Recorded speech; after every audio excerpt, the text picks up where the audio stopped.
Let's get ready to rumble!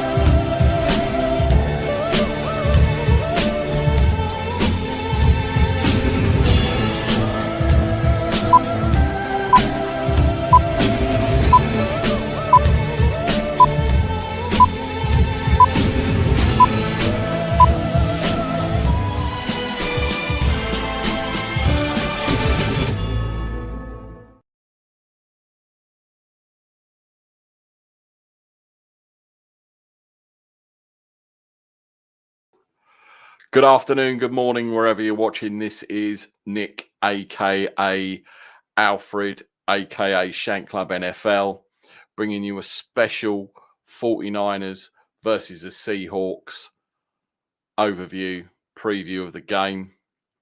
Got some guests coming up very, very shortly. I don't know about you guys, but to me, this is now the big rivalry of the 49ers.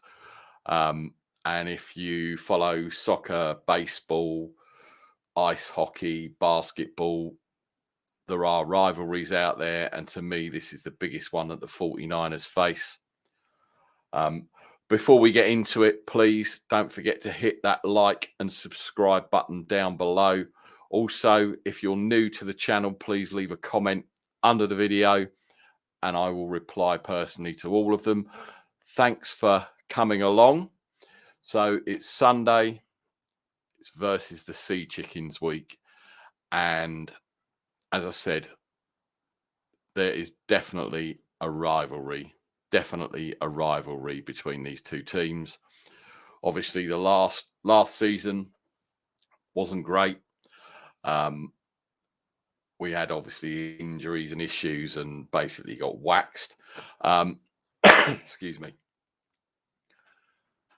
Year before, 2019 as well, we all know what happened. They were inches away from getting the first seed.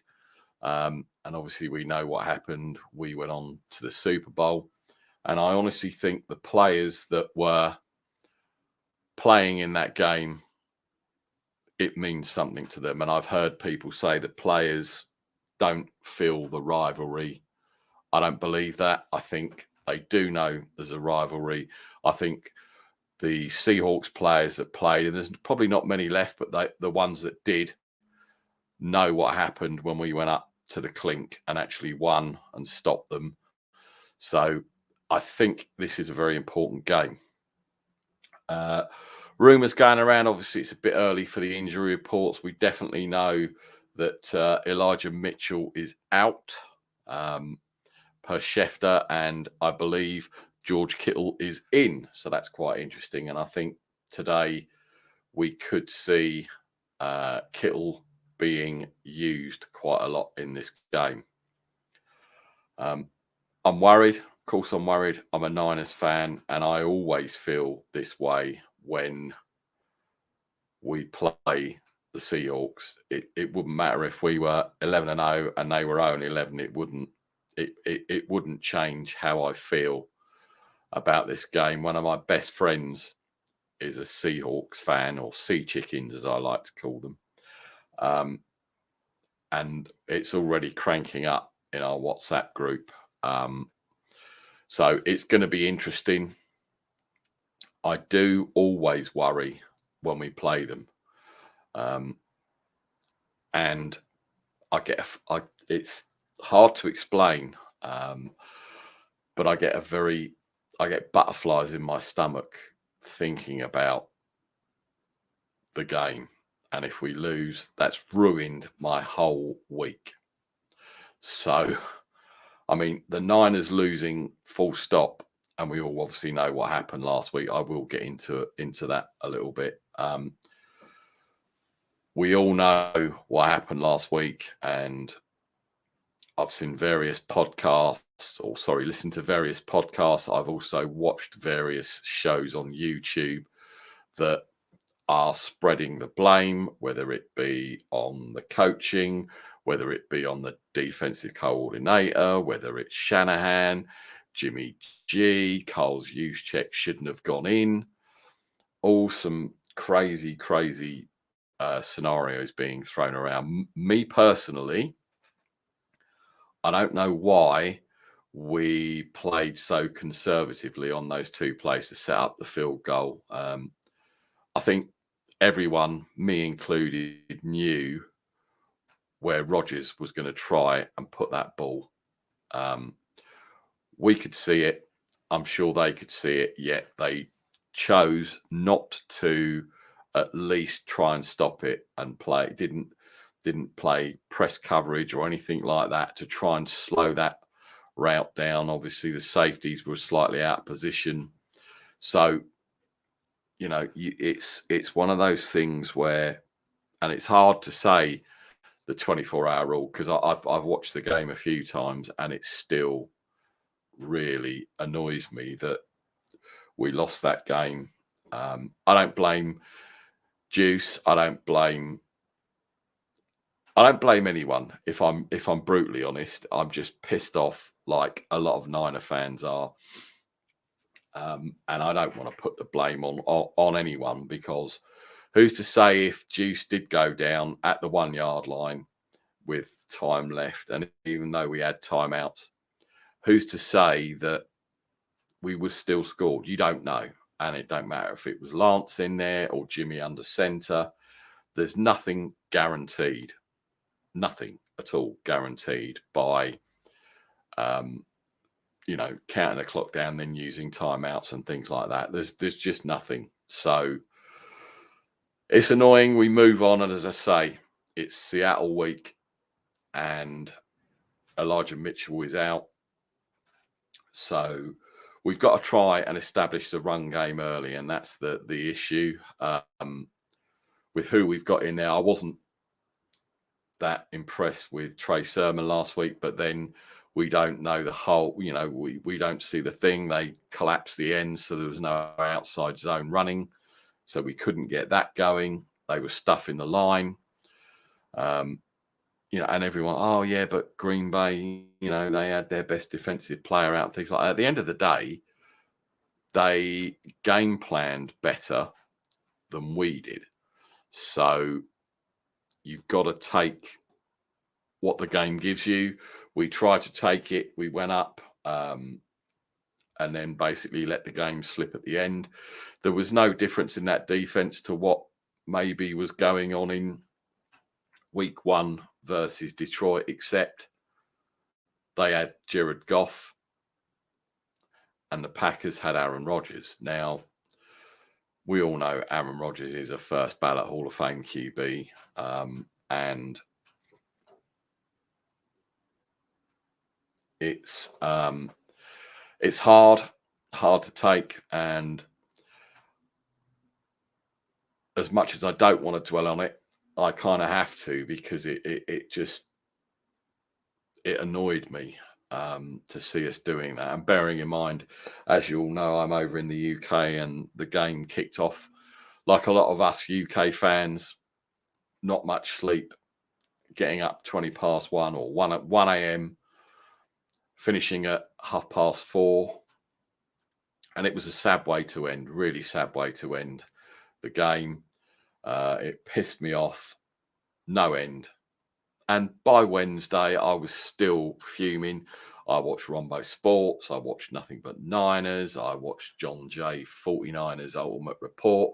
I watched John Chapman. I've watched a lot of shows, and I still couldn't get that taste out of my mouth. But now I've got the taste out. It's now, I believe, we can put one over on Seattle. This isn't the Legion of Boom. This isn't, a vaulted defense. They're not that good. As per usual, they've got Russell Wilson. We all know Russy Wussy likes to cook, and they're coming off a 2-game losing streak. Jimmy has never lost 2 games back to back. And I think it's going to be a close one.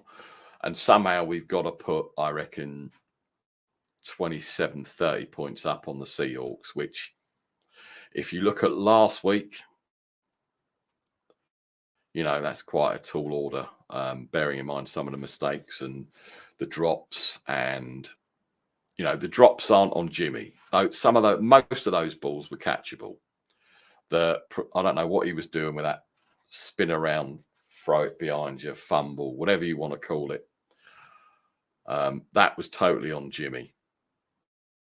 And I can't explain it. And for him to stand up in the presser afterwards and try and explain it was quite bizarre, because everyone saw that it was a fumble. And I think the veil slightly dropped on Jimmy at that moment when he stood up on the podium in that presser and said, well, no, I didn't fumble it. It was a pure and utter fumble. Everyone could see it. Even people that don't understand football could see that it was a fumble. But, he's got to get help from his receivers, the same as if it was number 5 in there. Whoever is in there, you've got to get help from your receivers. And there were a lot of drop passes. And we all saw a glimpse of the future, hopefully, with Trey coming in and scoring that touchdown. But again, excuse me, he's being used sparingly for some reason. Only Kyle knows that reason. None of us do. We can't speculate, and a lot of people as well this week have commented that they think Kyle's full of shit and they don't believe a word he says. And I get that. I do understand that, because sometimes some of the things he says, I think, Kyle, you're full of shit. But we've got to trust his judgment. And if his judgment is Jimmy G still gives this team the best chance to win, and it may change after the bye week. Who knows? Who knows? Jimmy G could go out there today and there'll be... Jimmy G is never going to have a flawless game. I don't think any QB will ever have a flawless game. And things could change.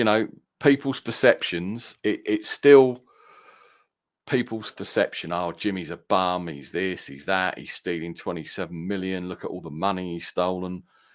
They said that about Jerick McKinnon, but still hoped he would come good. They say that about Jalen Hurts. I know Jalen Hurts is... he scored against Dallas in preseason and he hasn't taken a snap in the regular season, and he's on a cheap contract, but it's still money. There's still that promise there, and everyone is holding on to that promise. So you've got to let the cards fall where they're going to fall. You can't. No one knows.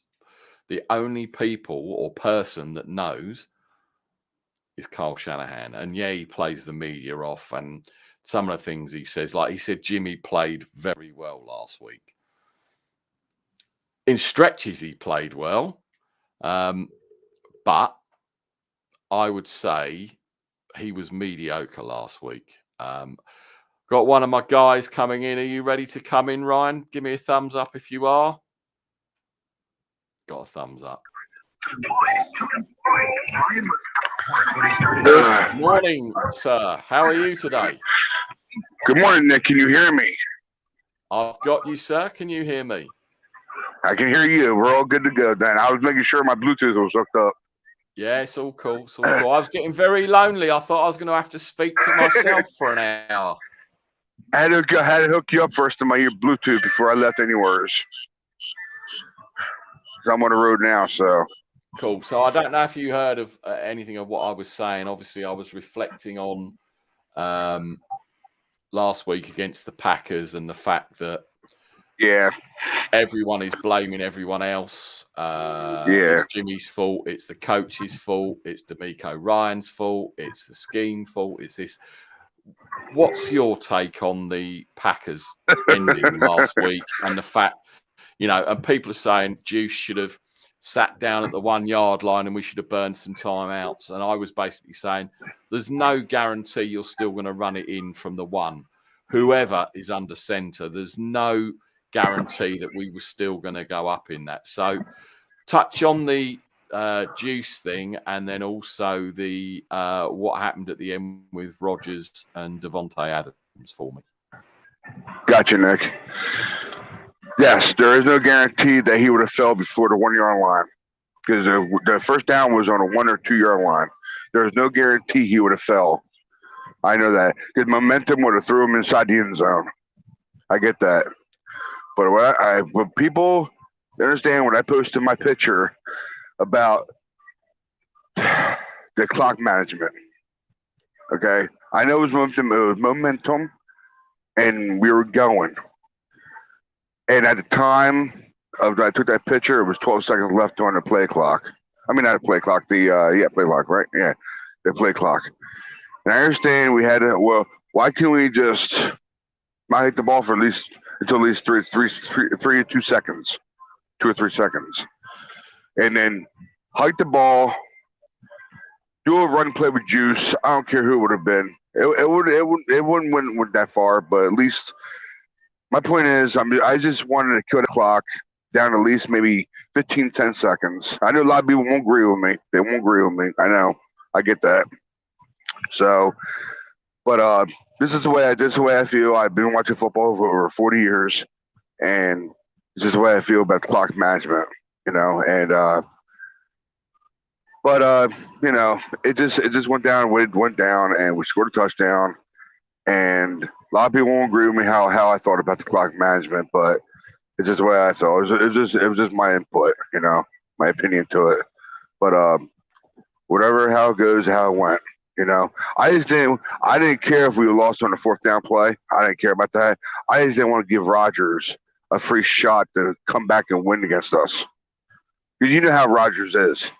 He'll throw a bomb down the field like Russell Wilson does, and he's the master at it. It's like Russell Wilson is, and he would have got a first down or a PI somehow. Then it would have down the field and got a field goal. You know, so that's my take on it. So you go ahead, Nick. Go ahead. Yeah, I mean, I'm in two minds about the actual sitting down on the 1 yard line, like a lot of people have said he should have done. And of course, they blame Jimmy because there was 12 seconds on the play clock when he hiked the ball, and they should have taken it down to 1 and then done it. And then they would have kicked his ass if he'd have fucked it up. And so, you know, and I've never seen a touchdown polarize so many fans, which really amazed me. We scored. And all we had to do, and I know it's Aaron Rodgers and it was Devontae Adams, I get that. But we had to do 3 stops, if you like. And I sat there, right? And I'm saying to myself, he's going to heave it. He is the king of the Hail Mary, right? I know you had the Hail Murray. You're muted. Sorry, Ryan, you're on mute. I'm unmuted. Hey, yeah, no, I muted myself so I can talk to my wife real quick. Sorry about that. That's okay. Sorry. Yeah, so sorry. We could see and we knew that Aaron Rodgers, a bit like if you give Tom Brady a minute 35 from the 25, I mean, he's not going to throw bombs, but we know he'll get the ball down the field somehow. Yeah, I know. He would have. I sat there and I'm thinking, right, not play, you know, prevent defense, but at least jam them at the line, disrupt them, do something. And they didn't do any of that. And I think they, you know, Rodgers was picking on all of our DBs the whole game. Who was that? He was picking on. Who was that? I can't remember who it was. Was it Deontay Johnson? I can't think. I mean, he was picking I think on. It was Deion. He was one of them. Johnson. He was definitely one of them. And some of the, and I thought, you know, yeah, he's gonna if he has to heave it 60, 50 yards down the field on one play, he'll do it somehow. Yeah, but he didn't. Yeah. he did it in 2 plays, and it annoyed me. It really annoyed me that everybody could see it, but the defensive core, everybody. You know, surely Carl should have went over to him and said, "Fuck's sake, can you please make sure we don't give up 2 big plays? Give up 1 big one, but don't give up 2." And that, along with the clock management, that sort of pissed me off. But anyway, 24-hour rule, that's done. What do you think today?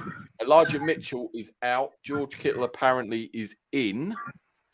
Yes. I think Adam Schefter and Rappaport have put that out. Sorry. That's okay. What are your concerns going into today's game? News that room is decimated again.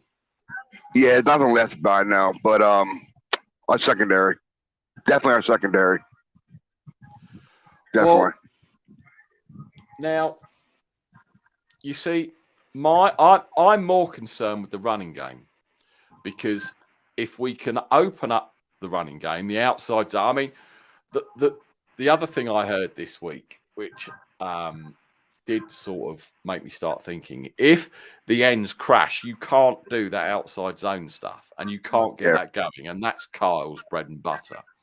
So he's got to become more inventive in the run game with whoever's out there. So I've just got one of my buddies just coming in to join. Bear with me a second. No problem. Go ahead. You're good. There he is. Carl, how are you? Everybody's coming in. You're on mute. I know you haven't done it for a couple of days, but you're on mute. Come on. You're on mute, bud. Give you a big build up and you're on mute. Come on. What's going on? There you go. Very good. Hang on. Oh. While he's fixing himself. Yeah, so the run game for me is the issue, because we all know, I don't know how many percentage it is, but, and again, Carl's system relies a lot on play action.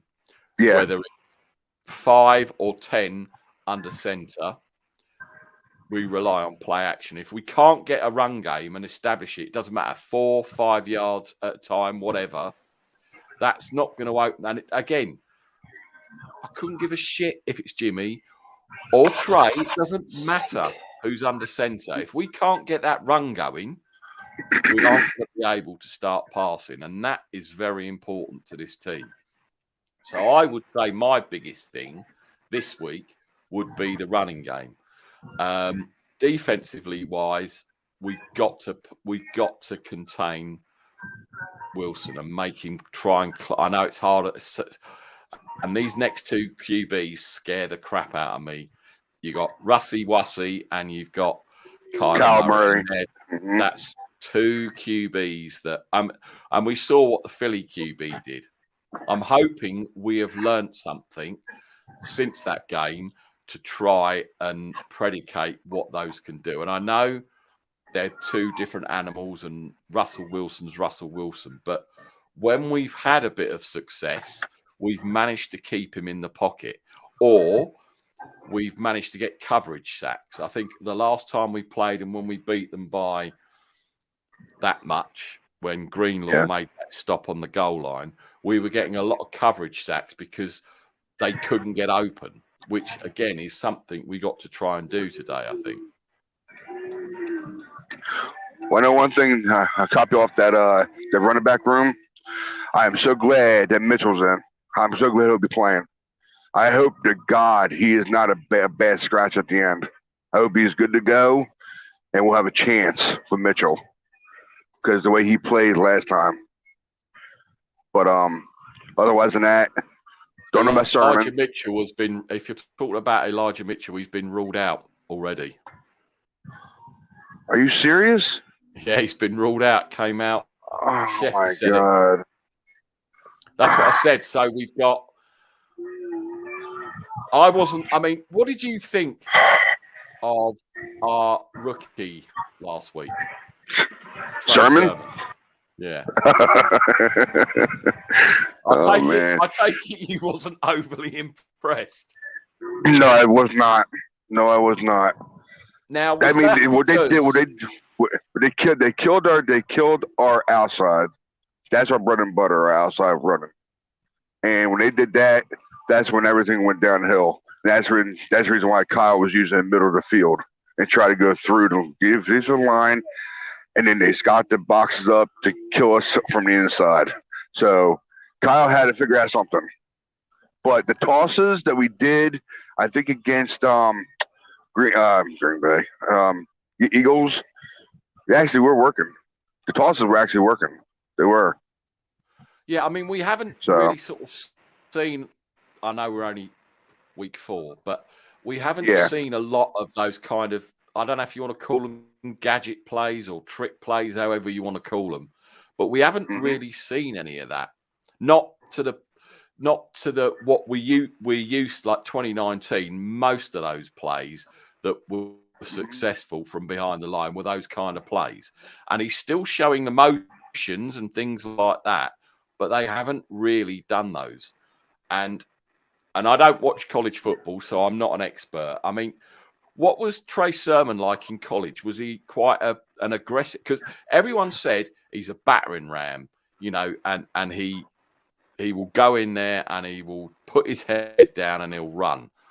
Now, I haven't seen a lot of that. And is that literally because the line isn't opening those holes and obviously the defense is crashing the ends in? Is that the main sort of reason?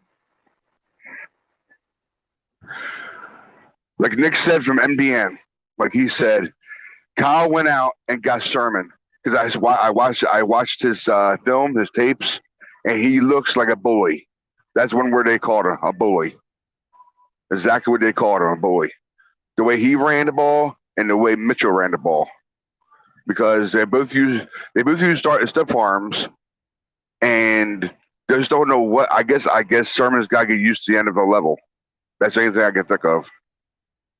Because I know he's way better than that just by looking at his film.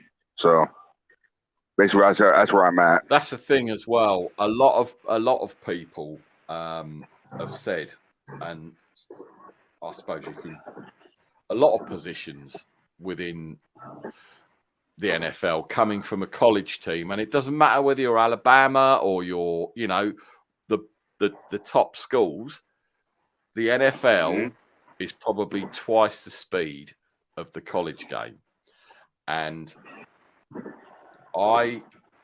you see these play. I mean, you got to look at that guy that was drafted by not Carl Pitts. What's his name? The running Najee Harris.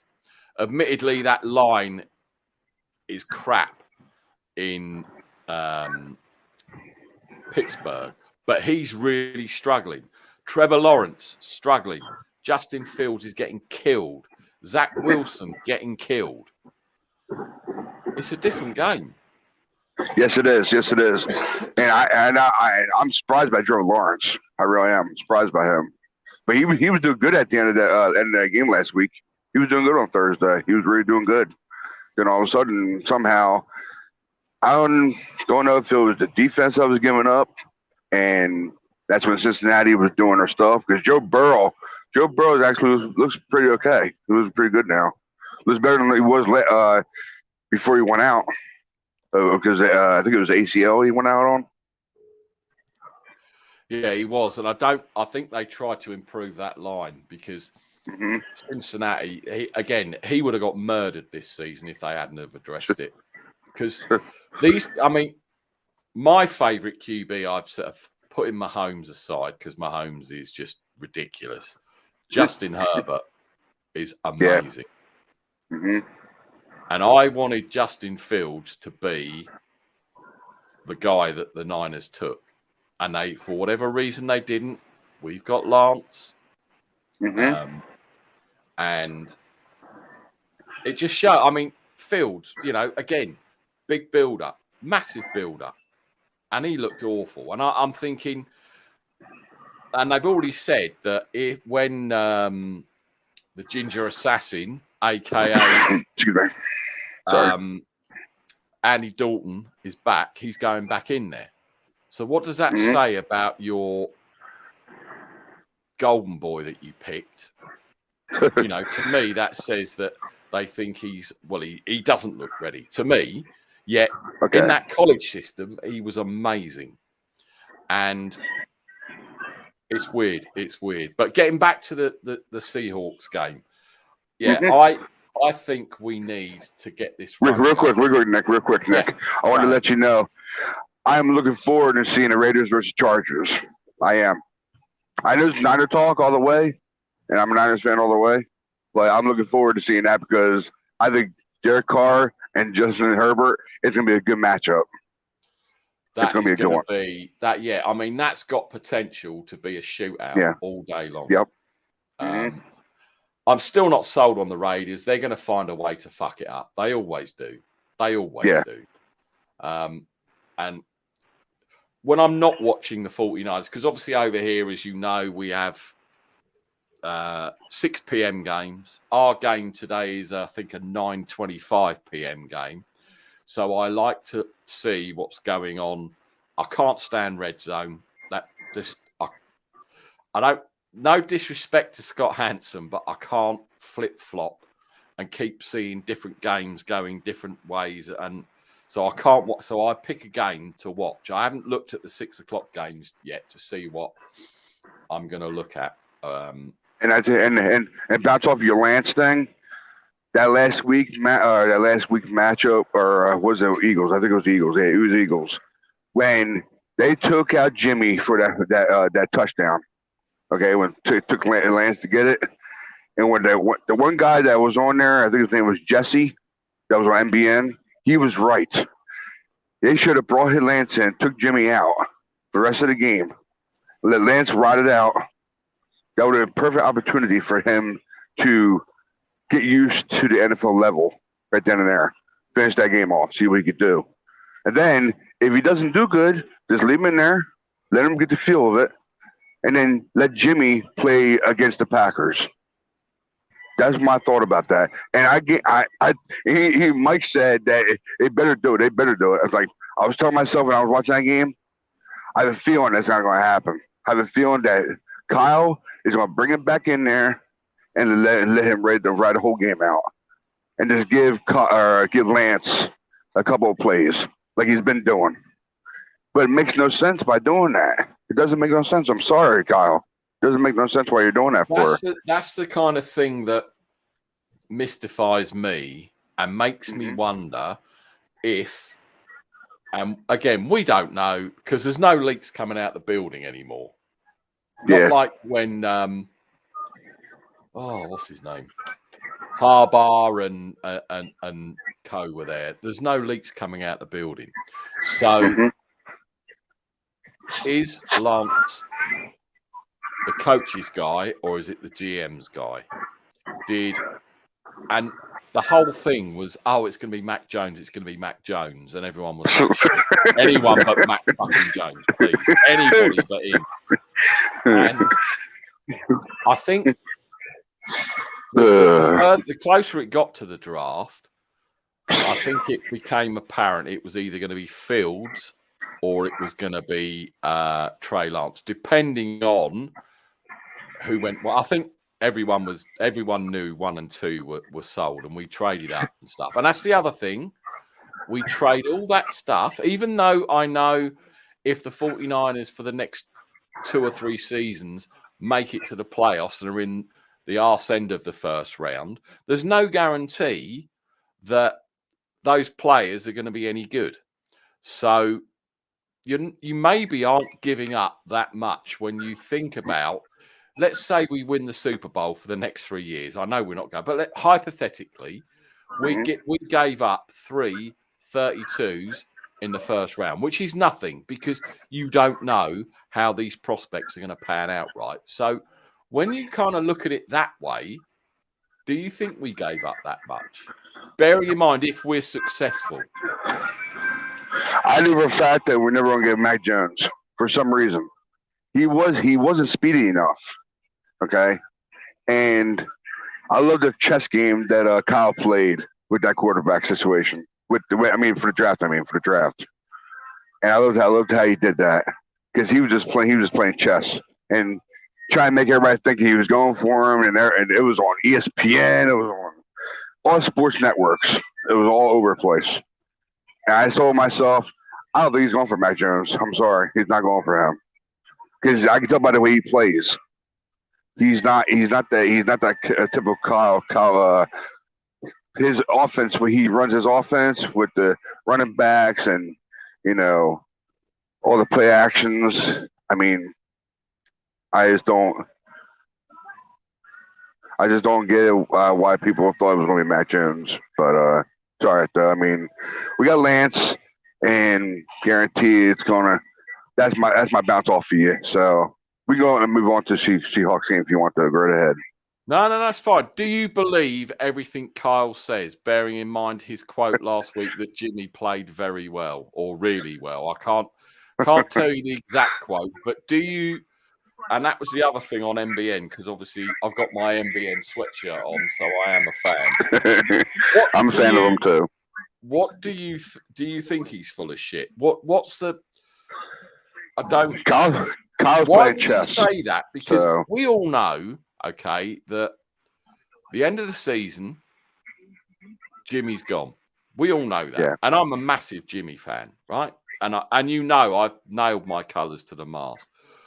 Why would he say that when it plainly was not the case? He's playing a chess game. Is what it is. That's what I think it is. You try and make people think what's not going to happen when it really happens. It's a chess game.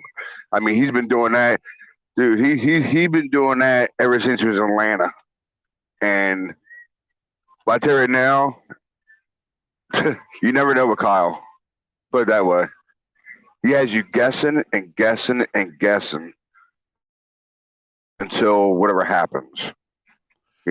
But he somehow when he does that, he just makes everybody confused the way he does his stuff. I think also it pisses people off, and it's polarized again. Another thing, it's polarized this fan base with his comments. Yeah, you got that right. I know it's a chess game, and I know he doesn't want to give too much away and all that. Mm-hmm. But when you come out and say that, he's building up someone that's not going to be here next year, and who probably doesn't. He wants the team to win, and he wants to do his best this season. Mm-hmm. Why? I don't get why you would say that, because everybody could see he was not playing very well. And there's chess games, and there's just bullshit. And to me, I didn't like what I was smelling, man. Yeah, I know. I get it, man. I get it. I don't know why he's riding with Jimmy. I don't know if it's something that he sees in him, potential-wise, or if it's his contract. You lost that money already because he's got the money now because it's right past the due amount.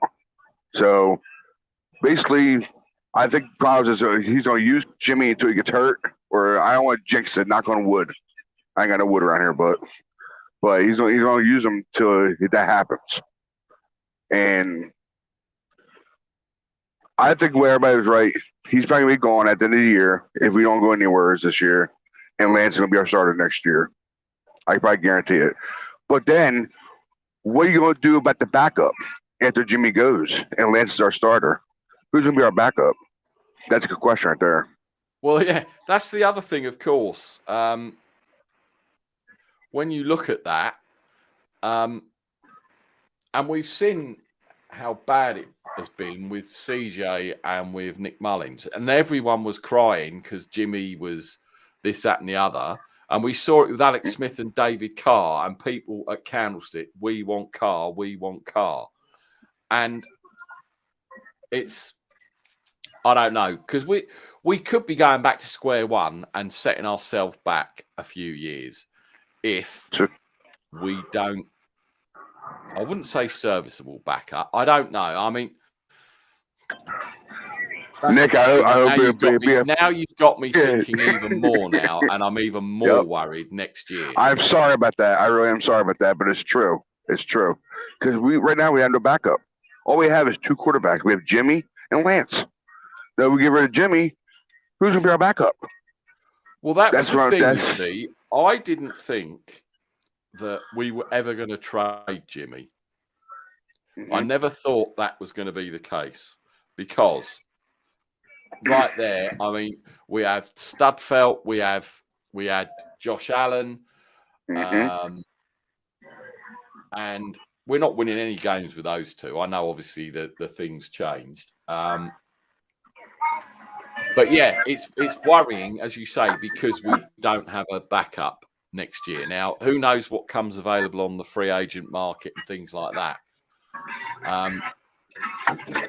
But yeah, that's another worrying thing. You see now you've got me worried, Ryan. Now I've Yeah. but he may work out, and we don't need Yeah. to worry about backups, and we just get some bum just to hold the clipboard. We don't know. But as you say, until we see Trey in there consistently, we're not going to know. And I hope and pray that Trey isn't a bust, because we are then completely screwed.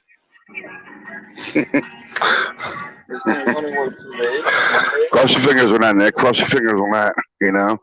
I've got my legs crossed, my fingers crossed. I haven't got a lot of hair to cross, but I would do if I could. Which, I mean, the consensus is that he won't be. But again, we got no sample size. It's all right going up against car wash guys and people that are bagging groceries now in Walmart in the pre-season, right? That's fine. Yeah, that's right. And you know, the odd design run here and there on the goal line, and you know, and he scored a touchdown as well. He threw one, which is great. It's fantastic. But until we get 4 or 5 series with him in, or a game, or you know, it's a blowout, and then we let him in and he plays a half. Because I thought he was going to play second half versus the Packers, I have to say. And then Jimmy came out and started fast in the second half. So you get a false hope, and then it's snatched away from you. It's bizarre. Hey, Nick, what did you think about Cannon when he did that kickoff return or punt return? What did you think about that? I thought, holy shit, we've actually got something that doesn't go like that. Exactly what I thought. The kick goes over their head. That's what I thought. He may get snaps at running back today because he obviously is a running back by trade, and he did look. Well, no, I don't want to say muscly, but he was tall and lean. But he's got speed, and I know he had a running start, obviously, on that kickoff. But I was like, who's this guy? Because we're used to just seeing this. We're just used to people go and run to the outside and go out of bounds. Yeah, exactly. Get a couple of yards and then do a cat impression, and that's it. But when he went through the first row of players, I was watching a replay on it. I'm like, he must have saw that coming. He must have saw that break open. So when he saw that break open, he just ran right through it. Yeah, you know? I mean, I don't think we've had a decent kickoff or punt returner since the Harbaugh years. I'm trying to think of his name. I was thinking Harbaugh years. What was his name? Oh, because he ran a couple back in one season, didn't he? Oh, I can't think of his name now. It's annoying me. But yeah, we haven't seen. I know, it's annoying me too. Since then, what do you think of Trent Sherfield? Because he's been non-existent. I don't know why they used him last week against Green Bay. He was. I don't think I heard his name. Me either. And that's kind of worrying, considering everyone built him up because they saw him in pre-season, and he obviously caught that 80-yard bomb and scored and looked really good. And then we haven't seen him. And I think the thing for me is, because we do have such a deep wide receiver room, not all of them are 1 and 2s, I get that. But it's now kind of hard spreading the ball around to the weapons that we've got.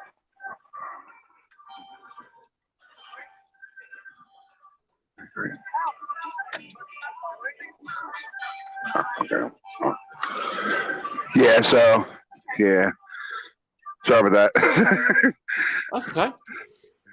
Yeah, so I mean, it's a good problem to have with these wide receivers, but then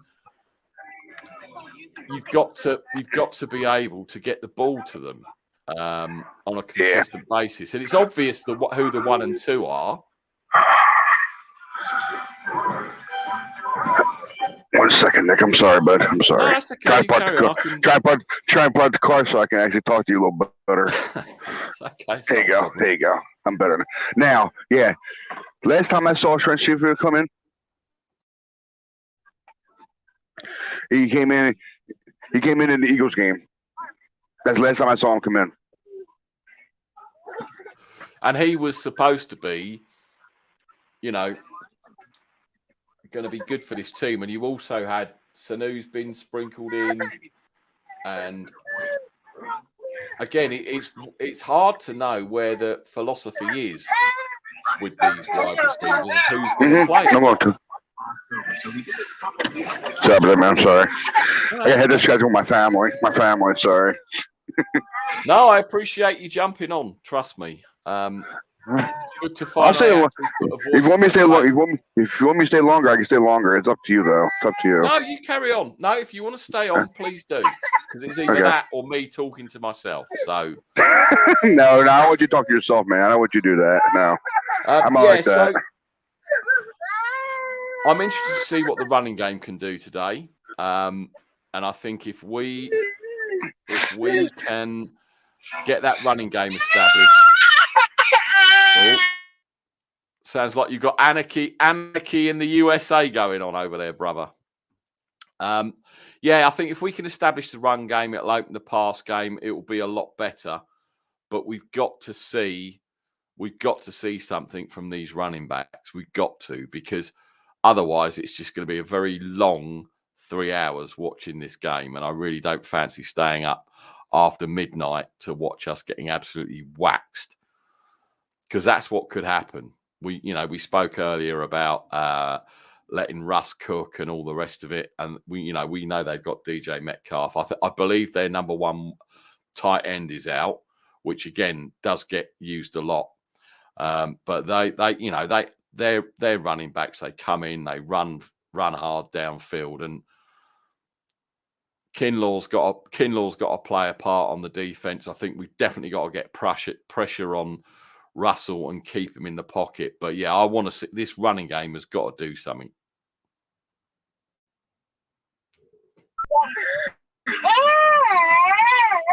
Yeah, I mute myself. Sorry, man.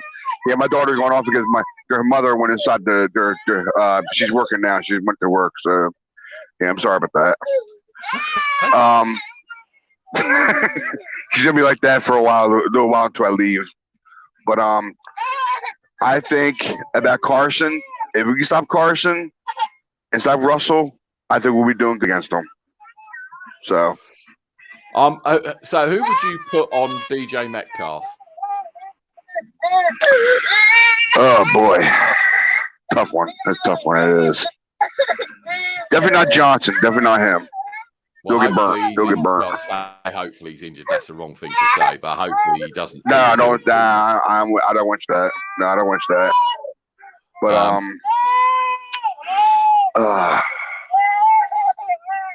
it's toss up. Really toss up. Sorry, it's toss up. It really is. It's a tough one. We got Carl, I think, hopefully has finally managed to work his shit out. Carl, are you with us? Finally. I'm gonna put you in me, okay, Nick? Okay, no problem. Carl, are you with us? Get a bigger hammer and smash the microphone button. Technology. I don't know. I take it your daughter's not a daddy's girl then, by the sound of it, Ryan. No, she. Every time she leaves school and every time her mother goes to work, she cries. So I don't know what to tell you. Well, I know we have bad signal because I'm in South Jersey, but I don't know if where Carl's from. He's from Or England. He's England with Jamie. You same with you. Me. Okay, I got you. But unfortunately, technology doesn't travel far because I know I think he's staying with his mum or something at the moment, and his Wi-Fi wasn't good the other day, and now he's got microphone problems. And yes, I'm running off 4G. So, what's your score prediction for today? Do you think? What's the score going to be? oh boy, Nick, put me on spot. I've got to. I know. That's one of these shows. Put you on the spot. You got me on this one. If our defense can play Russell and Carson, our defense will do something great. That's good. But when it comes to the offensive side, I don't have us losing either. I don't have us losing at all. I don't have us losing all these games because I'm a Niner faithful all the way. I'm sorry. If we can win 17 in a row, I'd be happy with that. But I know it was never going to happen. I know it was never going to happen. So, but if I had to take a guess, I know for me it's going to be a tight one for me. I would say I hope we score early. I hope we do score early, and I think it's going to be. I'm hoping we keep Russell Wilson under 20 points, which I don't know if it's going to happen. He might do some stuff, you know. So if I had to take a guess, and we hope we score some touchdowns, and I'm taking a guess at 30-20. That's my guess. 30-20. I think the bottom line is the Niners have got to score 30 points to win the game. That's basically. Personally. Basically. I was watching Nothing But Niners the other night, and Eric Davis and Radio Rashawn were on, and hopefully I'm going to get them on my show very, very soon. But he was saying the Niners have got to score 30, and I think that's possibly true. Yeah. I am worried, and I don't know if you heard me with my opening things. To me, this is a rivalry, and I know the Cowboys were always the rivals of the 49ers, but now, with the sea chickens, this shit is real, and I feel it. My stomach is going. I can't stay calm. It's a bit like my soccer team played their big rivals on Monday night, and I couldn't eat. I felt ill all day, and I feel quite sick now just thinking about the game. And I get you. I don't like it. I don't like feeling like this, but I am worried. But I'm also, if they win, so happy. I'm going to be, elated. And I think they got to score 30 points. I think I'd love a walk-off field goal from Robbie Hall. Oh man, that'd be awesome. That'd be awesome. That he's done. And I want Jimmy to come out and be Jimmy and play like good Jimmy, mediocre, bad. Silence the boo boy. I think Carl's back. Let's see if he can come in. See if his mic's working. Carl, are you with us? Are you with us, Carl?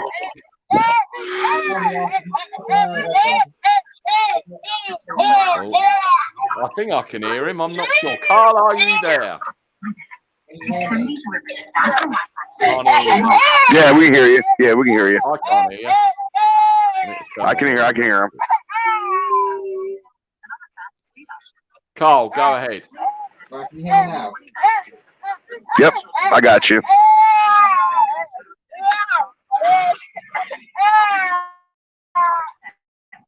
He's dropped out. Wonders of British technology. Technology. When you normally my internet is terrible and I can't get on here, but it's actually behaving for a change. Yeah, I'd like to see a walk-off field goal, which might happen to us last week, because that would be hilarious and that would make my evening. Or a 1 inch stop again, like Greenlaw did. But I just don't. I don't want the Niners to be embarrassed, because that could happen with this Seattle team, right? That could happen. Being a realist, that could happen, and that's the thing that worries me about all of this. We need to score first, Nick. That's important for this game. We need to score first. We don't need a field goal. No, not against Russell Wilson and this team. Not the offense. No. Defense. Well, that's the thing. But you say that, but we then came back from 17 zip down last week. That's true. It's true. Yeah. And I was nervous about that game too. I was nervous about that game. I was. I mean, that was Aaron Rodgers, and I would put Aaron Rodgers above Russell Wilson. And no disrespect to Russell Wilson. That's true. The defense in that middle section stepped up, and we came back into it. It was important we scored before the half, because obviously we got the ball back. And I can understand why people prefer, but to me personally, I wish we get the ball first, ram it down their throat, make a statement, and get 7 on the board. Hey Nick, who do you think scores first in this game? Can I see us scoring first? Yes. Field goal or touchdown? Field goal or touchdown? Sorry? Touchdown. No, it won't be a field goal. Touchdown. They've got to cut. That's what touchdown? A touchdown? Touchdown. It will be a 50-yard bomb outside the numbers. Oh! I mean, if I have been drinking and it's 3:30 in the afternoon, but that's not the point. I like to be optimistic. Oh my God, man. I'd love to. You had no idea how much I love to see that. A 50-yard bomb or 60-yard bomb. Oh my goodness gracious me. Whew. Or even, I'll tell you what, even if Trey Lance was under center for the first play, and he did that, and we didn't see him for the rest of the game, or he came out as wide receiver or running back as a decoy or whatever. Yeah.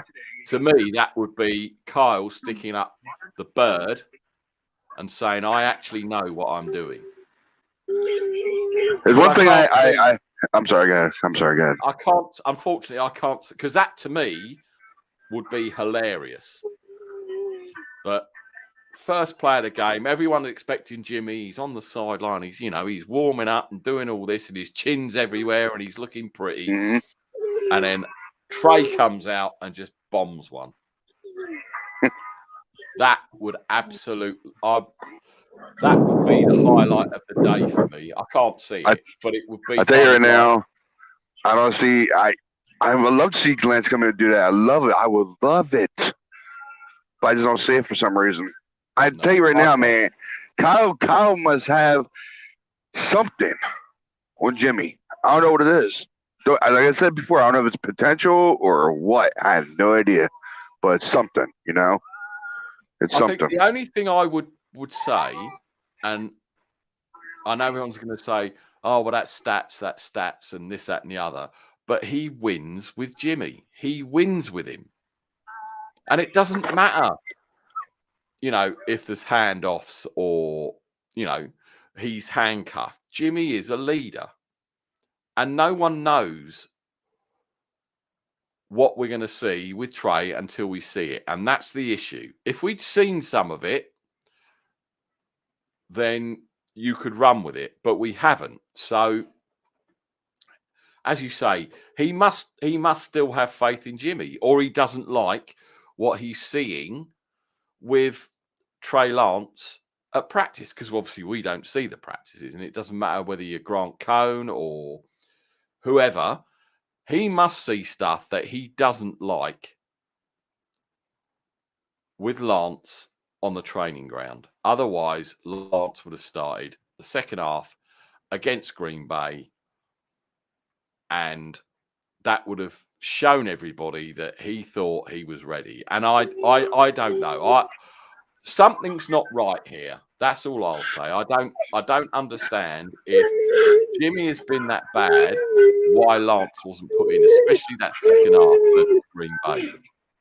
Was it David Lombardi or was it Cam that posted a video of seeing Lance hike the ball to Jimmy?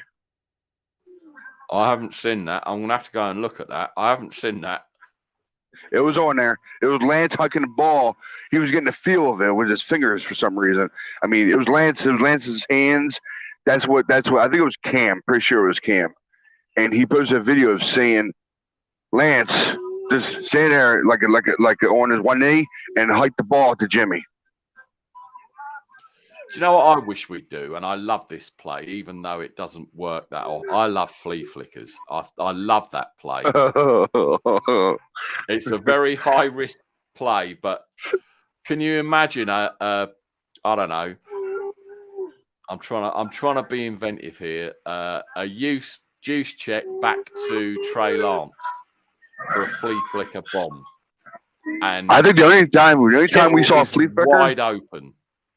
And that's the other thing. We haven't seen Kittle being completely wide open like we did in 2019. Mm-hmm.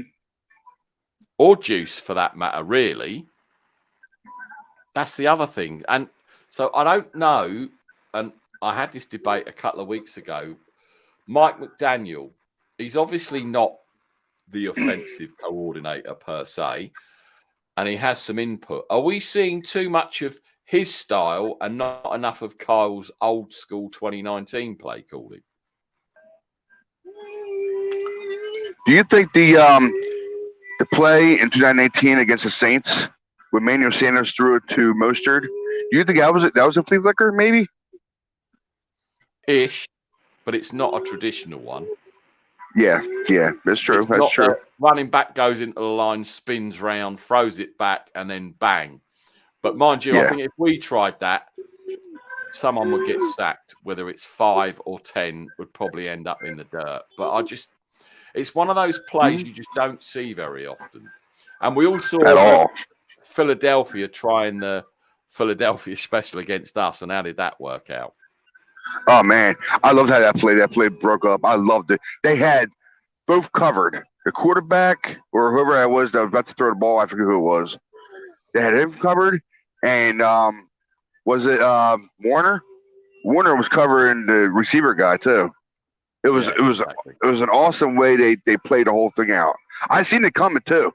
As Hurts was running to the outside, I seen it coming. I was like, Philly special, come on guys. But he didn't sell it. Neither of those two players sold it. Yeah. And no one was near him at all, and he sold that play. Whereas, as you say, you could see that coming, and whether it was I think again, if you watch it again, you can see Jalen when he's in there. He's kind of motioning that he's going, and that made the Niners aware of what was going on. He was waving for the ball before he'd even got in the end zone. So, but yeah, I do like a bit of gadget play, I must admit, and I'd love to see a flea flicker today.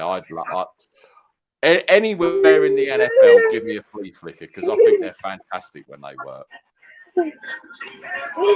Especially when you have an offense that can do it. What did you think about Jimmy's interception last week? Bad throw, bad positioning, or one second, Nick. One second, bud. One second, bud. Sorry, I'm at Starbucks with my wife.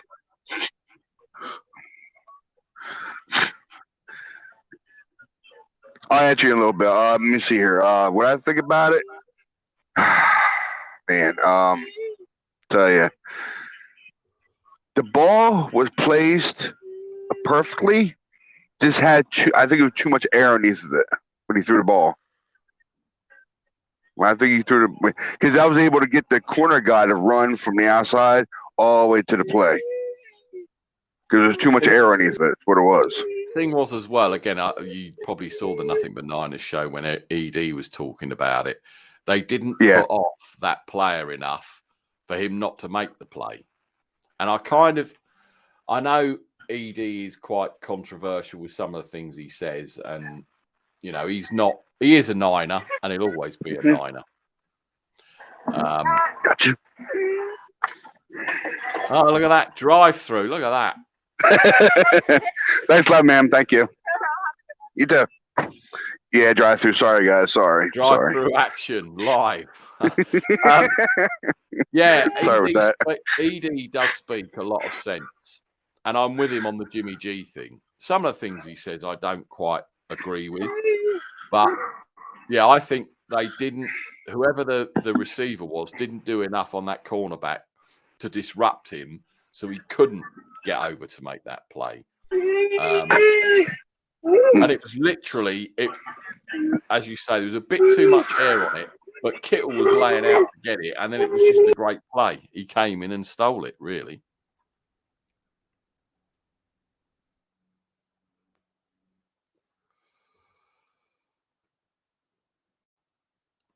But yeah, so that'll be.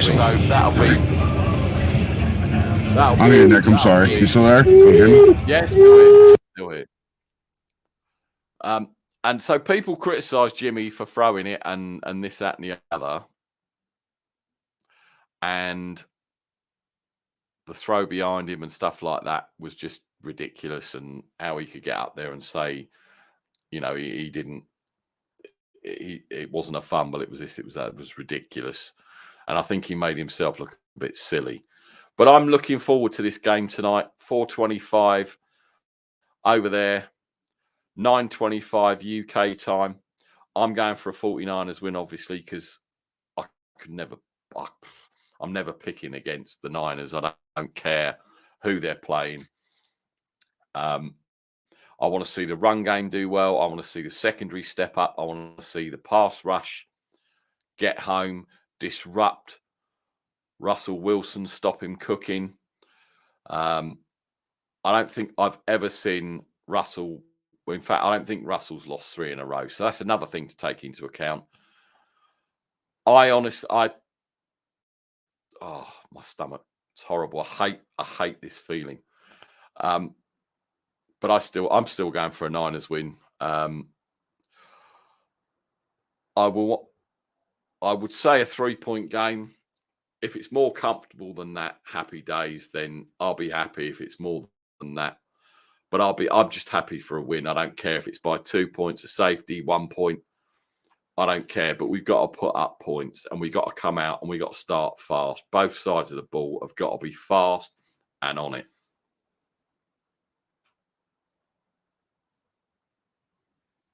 I think you're still on mute, Ryan, if you can hear me.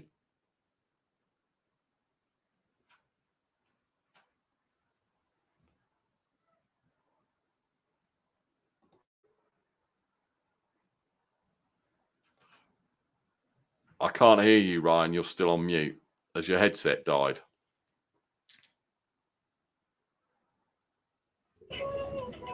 That's better. Can you hear me now? Give me a thumbs up if you can hear me. Give me a thumbs up. I can hear you now. You can hear me? Okay. I can't hear you. That's the problem. Is I can't hear you now. My wife was calling me up, and it just threw my Bluetooth off. I'm trying to get back on now. I'm trying to. Okay. As long as I can hear you, but I can't hear you now. So I'll try to fix it, okay? Just keep on talking. I'm going to try to fix it, okay? I'm sorry. That's okay. Yeah.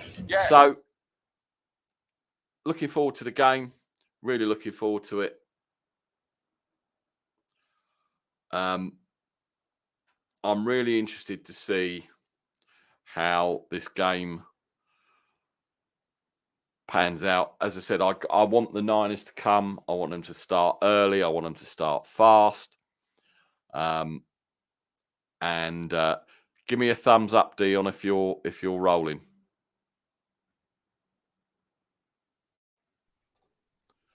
There we go. The man, the myth, the legend. Full Niner Gang podcast. Dion. You don't look like you've just woken up. I'm sorry I woke you up. But nah, you did. Bat signal you goes did. out, brother. You know, you and John V, that when the bat signal goes up, one of you's got to answer. Yeah, man. I always wake up early. You know, I'm an old man, so I always have to take a piss early in the damn morning. But no, man. This game honestly has me a little worried, strictly based on the fact that the Seahawks always play us hard, and this is no cakewalk, man. Bobby Wagner finds ways to be disruptive, and with the way that the play calling has been in the last couple of weeks, we've pretty much been running a little slow when the first half comes out, and we've got to get on track. I'm a little worried as it pertains to what's going on, with these slow starts, but hopefully we're good and we can get things rolling back in the right direction. Um, I know for me, if we win this game, it's only going to be because we're at home. I'd say we probably win like 24-21. We're only going to win by like 1 to 3 points. I don't see much else going on. There we go. We can hear you now. I heard somebody. That's a new language, Dion. Oh, he's got to come out and reset his Bluetooth. I was going to say it's a new language. We were saying, obviously, before you joined, Niners have got to make a fast start. They've got to. The first series has got to be a touchdown. They've got to come out. They've got to smack them in the mouth.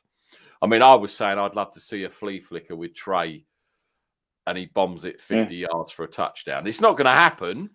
And no. I love I was saying I love the flea flicker is an underrated play. It's a high risk and reward play, but I do like a flea flicker.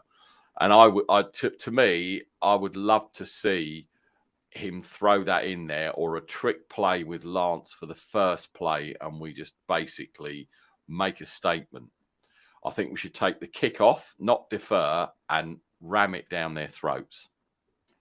Yeah, I think the whole point is to come out early and just as you just said, it's quick. You got to come out and punch them in the mouth, man. Like, you got to give them, a reason to want to try to keep up with this. I was watching UCLA last night, man. We got beat by ASU. Thank God it was, out there at the Rose Bowl and not here in Arizona, because these motherfuckers would have been insane. I would have never heard it. But at the end of it, I would have never heard the end of it, should I say. But at the end of the day, it's a situation. Yeah, we can, And when you unmute yourself, Always Faithful, we can hear you too. But at the end of the day, it's just, if Jimmy isn't the guy to get that fast start going, just put Trey in. I mean, at least have the offense in a rhythm. If they both are understanding of how the quarterbacks move, who's different, who does what, then it'll be easier for them to go ahead and do that. We'll be fine when it comes to that. But don't mess around and have, have Jimmy in there if he's not getting the offense moving. If you put Trey in, let him get the offense rolling. And even if you decide, all right, cool, we're going to do some different things, let's throw Jimmy in. The 2 QB system can work. You just have to put it into motion. And Kyle has to stop. He's got to stop being stubborn and being like, oh, well, there is no quarterback controversy. Jimmy's our quarterback. We're going with our starter. And it's like, Kyle, you look like an idiot if you wasted all that draft capital to sit this young man when he's better than what you currently have on the field. And as much as I like Jimmy, it's just unfortunate, man. You're not getting the job done. If you take away the flat and you take away anything over the middle, you stop Jimmy Garoppolo. That's how easy it is. So, why do you think, Dion, that Jimmy wasn't yanked at halftime in the last game as he was playing poorly and everyone could see it? And I said he was off to why to go into the mind of Kyle Shanahan and think why, when we were playing so badly and he was stinking, quite honestly, that he came out for that second half and went with 10 again and not put 5 in. Because Kyle is stubborn. And I've said this before, Kyle has a really big ego. He has to be right. He cannot look bad, and he doesn't want to be proven wrong. This is why Dante Pettis was here so long. This is why CJ Beathard was here so long. This is why Jalen Hurd, for God's sakes, is still on the damn team, and he's done nothing. This is why, like idiots, we drafted Aaron Banks and he's given us nothing. We could have had Asante Samuel Jr., who currently seems to be balling over there with the Chargers. Like there's certain things that we could have had, instead of what we got. And honestly, look at the situation with Brandon Ayuk. First, Ayuk was sort of in the doghouse, and everybody was saying this and everybody saying that. And the next thing you know, randomly he gets his spot back, and Trent Sherfield all but disappears. Why is that? You just told us Trent Sherfield beat him out. You just told us Trent Sherfield was the better man. So why is Ayuk on the field? Because you picked him. You went out to go get him. It's the same thing with Dante Pettis. He looked great in his rookie season. He looked promising. Next season, trash. Next season after that, trash. Inactive for most of the games. You know what I mean? So it's like there's certain things that you see from him, and his stubbornness, and it's being bullheaded. And he doesn't want to look bad. He doesn't want to look wrong. And sometimes you have to understand when when it's just in life in general. Sometimes you got to just give it up. Hey, I was wrong. I made a mistake. Let me just, apprehend. Let me just go ahead and own that mistake, do what I need to do, and call it a day. Because when it comes to, the system isn't fit for just any quarterback. It's fit for any running back. He can make any running back look good, but quarterback, no, he cannot. Because C.J. Beathard and Nick Mullins looked all right, but they by no means were they spectacular. Matt Ryan looked good because he was a competent quarterback. Aaron Rodgers would look good because he's a competent quarterback. Tom Brady would have looked good, competent quarterback. And all those quarterbacks can do things that Jimmy cannot. So that's the reason why you didn't see him do that, because he's like, no, I'm going to make sure that Jimmy looks great. We're going to get the ball rolling. And then when the media comes to me and tries to talk trash, I'm going to be able to say, Jimmy played great and it was because of me. And even though he doesn't directly say that, that's what he means at most of his press conferences. Well, we're certainly going to see if he can make it running backs look good today, because Elijah Mitchell's out and it's Trey Sermon, who didn't look good last week, and Cannon possibly. I don't know. I mean, be honest with you, I was saying we have got to get this running game established, and it doesn't matter who's under center. If you haven't got a running game going, whoever's under center, I know Trey has got a bigger arm, etc., but he will still struggle if there's no running game and no play action, right? What you could do at a bare minimum, if you want to be smart and you want to make it simple, if they wanted to do that, what they could do is they could sorry. Bless you. Thank you. Yeah. What they could do is put in the guy that beat us up a few years ago, Kerryon Johnson. Just put the guy in. There are simple run concepts that every NFL team knows, that every offensive line knows. Run some type of vanilla run defense, run offense, and get the ball moving. You could hell, for God's sakes, you could have somebody telling you what Madden does. Run a simple I formation straight up the gut. You know what I'm saying? Run a halfback toss. Run a counter play. Like, run some simple things with Kerryon Johnson, because the guy can move. We know he's quick. He ate us up when he played us against Arizona. And when we played against Arizona a few years back. So, figure out ways to do things. Don't get so stuck and stubborn in your own way that you don't become innovative anymore, because I'm saying this, and I know a lot of people don't like me for it. If we have another losing season and we do this with Jimmy, I'm looking at Kyle. I'm no longer looking at the players on the team. I'm starting to look at him and ask questions, because that's 4 full seasons where you don't have but one winning season. Yes, you went to the Super Bowl in that season and you wound up getting an extension off of that. But I see us as making the playoffs. I don't see us as a Super Bowl contender right now. Playoffs, yes, but Super Bowl? Nah, not really. Now, unless this offense gets moving in a way that makes me more comfortable. I was watching Nothing But Niners the other night, Dion. Well, it wasn't the other night. It was for them the other night, and I watched it in the morning. Yeah. And Eric Davis was on, and he basically was saying he wants to see some of that Kyle wizardry shit. And we haven't seen any of that since, and we were saying since 2019, really. with the Emmanuel Sanders lob and things like that. We haven't seen anything like that. Now, he's supposed to be and he's a much better person than me and a much better football brain than me. But this year we haven't seen it. And everything was built up by week one that the defense was going to be stellar, the offense was going to roll, and we're going to see this and see that. And we've gone back into a shell, and we need to come out of that shell starting today. And if we lose, but we play well and we see something, that's better than seeing nothing.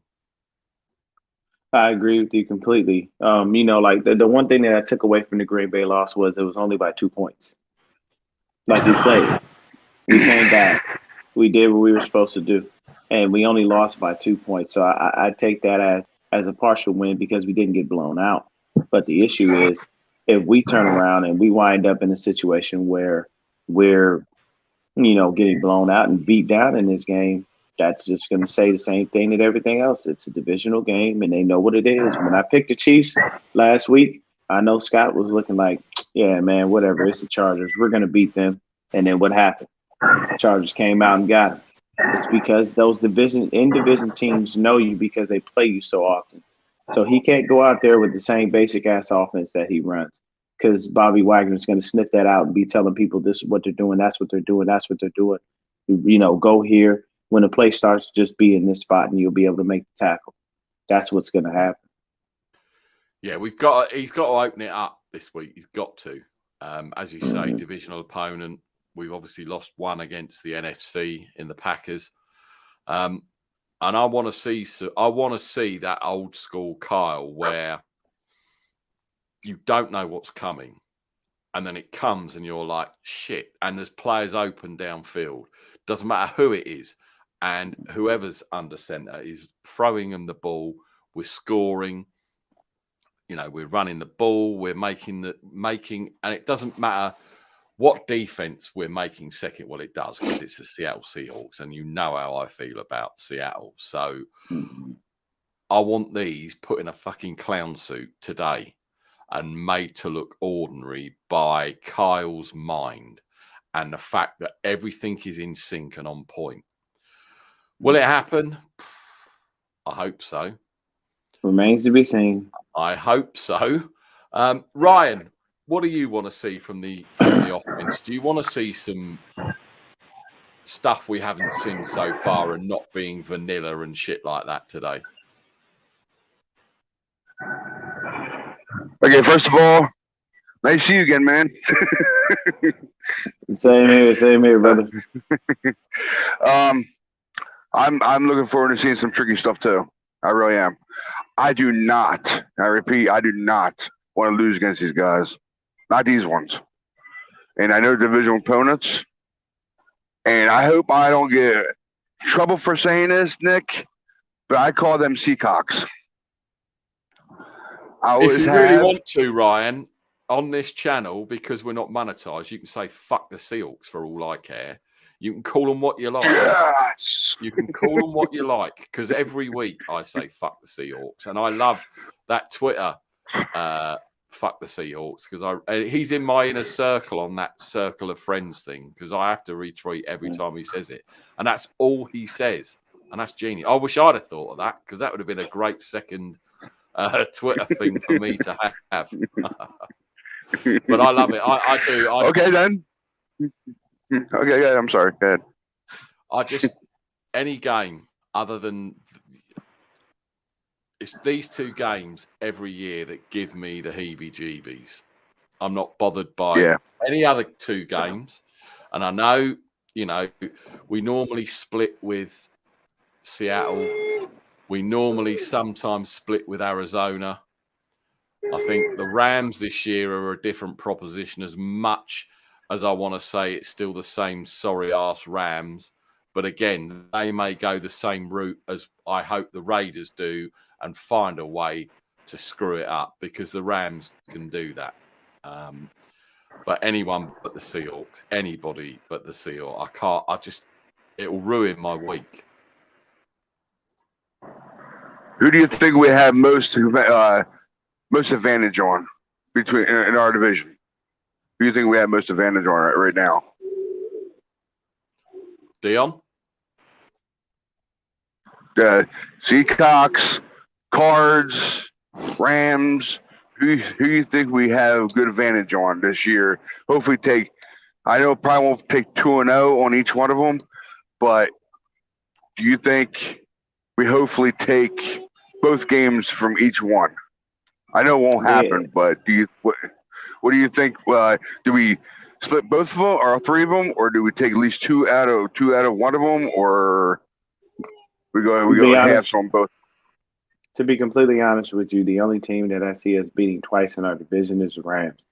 Reason being is because, for some ungodly reason, Kyle seems to make Sean McVay his bitch on a consistent basis. He just does. He always does. It's not uncommon. He's been doing it for years. And, the only reason that might change is because the quarterback has changed, because Matthew Stafford is there. The Rams are rolling. And what we have to remember today is a very big day for our division. Mm-hmm. Strictly based on the fact of the shifting and moving of things, because the Rams and the Cardinals play each other. So that's basically they're fighting for the top of the NFC West. And honestly, I picked the Rams to take that W. And it's probably going to be another close game, because the only close game the Rams have really had was against the Colts. They gave them a little bit of a run for their money. I think they only beat them by 3. But the issue is, when it comes to the Seahawks and when it comes to the Cardinals, neither team ever just goes away. Like, we can never just come out, punch the Cardinals in the mouth, and move on. We punch them in the mouth, and then they come back and they hit us with a haymaker. And it's a serious slugfest on a continual basis when it comes to the Cardinals. And then when it comes to the Seahawks, you just have to be so leery of what Russell can do, because he's got that arm, and he's got that mobility that really gets us every time. So in this game, and with us playing Russell and Kyler, this is how you beat a mobile quarterback. You maintain the edges so he has nowhere to run. You make sure someone's in the middle so he can't just take off. And the thing is you don't over pursue him, because the minute you over pursue him, he can slip away from you. With Kyler and Russell, it makes it worse, strictly based on the fact that those two dudes they're smaller. I think they're both like 5'10", 5'11" at a max. So you got a 6'7" lineman like Eric Armstead trying to tackle somebody that's damn near half his size, or he's actually not half his size, but he's got a foot on him, literally. It makes it harder. That's what I would say. Just looked at because I wanted to see if they were playing in the early slate, and unfortunately they're not. They're 9:05 or 4:05 over there. And the Rams have won 8 straight games against Arizona, which I find hard. But that goes to show you obviously the divisional rivalry. As you say, Stafford's rolling, and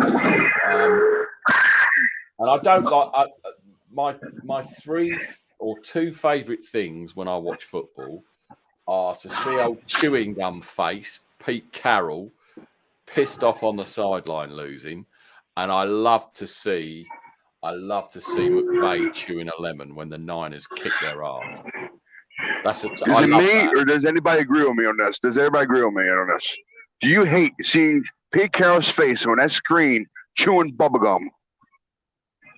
I hate Pete Carroll, full stop. Yeah, look, my hate for Pete Carroll stretches a long ways back, because I'm from LA and I'm a UCLA fan. So I hate any and everything USC. Like, I can't stand them for any reason on God's green earth. So I hated him from when he was there, and I don't like him now that he's in our division. Because if I'm not mistaken, wasn't Pete Carroll the head coach of the Jets and he got fired before he came to the Seahawks? I believe so, right? So.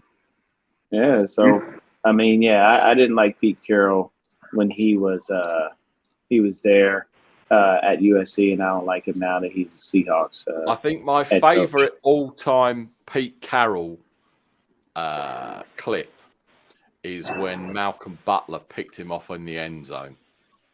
and you hear him go, "Oh no!" and he throws his headset down, and they blew it. And you see Richard Sherman's face too. You see Richard Sherman's face when he made that face after that interception happened in the end zone. That was Richard Sherman knew what we all knew. Pete, you're an idiot. You are a complete dummy. Why would you do that when you had beast mode, who was still beast mode then? I mean, another thing about Carroll, 2 years ago, bringing Lynch back, and he was dog shit, and he was washed up, and the Niners ate him for dinner. And the funny thing is I was using that play as an example of when quarterbacks need to take charge and not listen. There are moments in a game where you know certain things are going to work and certain things are not going to work. And you need to be a person who makes that spot on decision. Deal with the consequences later. Deal with it later. But you need to be able to make a decision like that 4th and 1 that we had against Green Bay. Or why on God's green earth are we throwing the ball? Look at the personnel you have, figure it out, and run the ball. There's no Jimmy reason. is the king of quarterback sneaks, right? And I was surprised. Yeah, so I'm sitting there thinking to myself, like, bro, you need to be able to be smart about this. So do what you do, get yourself together, make the play, and call it a day. Don't think twice about it. Don't ask questions about it. Just go ahead and run the ball, get the first down, and then when you come to the sideline, if he wants to cry and complain, you can look at him and go, did we not get the first down? Did we not get 3 or 7 out of that? Yeah, so why didn't – don't be worried about it. You can, look, bitch at me later after the game, but for right now, I did what I was supposed to do. We went ahead and did that. You know, like, I understand that coaches don't like you going against the grain, but at the same time, it's like, bro, we're down. Things aren't working. Things aren't looking good. I had to make a decision because if I don't, then we're going to wind up, you know, losing this game. And at some point, I've got to take the reins. I got to be able to show you that I'm a competent quarterback, that I know what I need to do. If Russell would have given the ball to Marshawn Lynch and that would have been the play, I can tell you right now, there would have been nothing that Pete Carroll could have told Russell Wilson. Nothing. He could have went in the locker room and I told you to do this. We just got another Super Bowl ring. You're welcome. Yeah, stick that chewing gum up your ass. Yeah, like if you don't, I would have looked dead at him. I'd have been like, man, if you don't take that Lombardi and kiss that thing and be happy that I got it for you, and go ahead and go over to that man and tell him thank you for doing what he did, then I don't have no reason to be talking to you. And that means that even though we just won 2 Super Bowls in a row, I need to go ahead and get me to another team. Why? Because there's no reason on God's green earth that you should be mad because we won the Super Bowl when I went against the grain of your idiotic call, which wound up getting us screwed. And I always say this, and I'll stick to this. My theory on that was, at the time, Marshawn Lynch is not who he is now. Lynch is a more happy, he's a more open, he's a more strong kind of person. Like, he's doing commercials, everything. Back then, Marshawn Lynch was, I'm here so I don't get fined. You know, if they would have asked, because when you win the Super Bowl, what's the first thing they ask you? You just won the Super Bowl. This is great. You're the MVP. Where are you going? And what are you supposed to say? Going to Disneyland. And then they look at Marshawn Lynch. He wasn't saying that. Marshawn Lynch was like, I'm going back to Oakland. I'm going back to the streets. I'm going to take this Lombardi with me. The whole hood about to celebrate with me. And I don't care how you feel about it. Ain't nobody going to Disneyland. Ain't nobody doing none of that. Like, he would have given them a different feel. They wanted Russ to be the hero because he fits the mold. He's your prototypical guy. He can say thanks for the new Cadillac. He can say thank you for, and I'm going to Disneyland. Like, he's the PR guy that you need. He's a PR guy's dream because you can sell Russell Wilson. At that time, you cannot sell Marshawn Lynch because he wasn't that type of person. If you had Lynch, those two, aren't they? They're oil and water. Completely different people. Marshawn, and as much as I despised him because he was a sea chicken, that I'm only here so I don't get fined was hilarious to me. I thought it was brilliant. You know, I'm not answering your questions, but I'm here because I'm told I have to be. And if I don't, I'm getting fined. Hey, Whereas man, at the end of the day, Wussy would have been doing his usual cornball stuff, which I hate him for. Yeah, Russell was good, but you know, kind of was doing what he's supposed to do, and like I get it, the media is a part of it, but the one thing that I would say for the media is, don't ask dumbass questions. How do you feel after that loss? I feel fantastic. I had a wonderful game. Trouble is, we took the L, if you went into a presser, if you go into a presser and you say to all of the beat writers, etc., that are there, no dumbass questions, they'd be flummoxed because they wouldn't have a clue what to ask. Because 95% of the questions are either dumbass or they're one person asks something and they bat that away, and then the next one asks it in a different way, he bats that away. Then the next one does, and so it goes on and on and on. And these pressers now, half the time, are a waste of time. Me and Ryan were speaking earlier, Dion.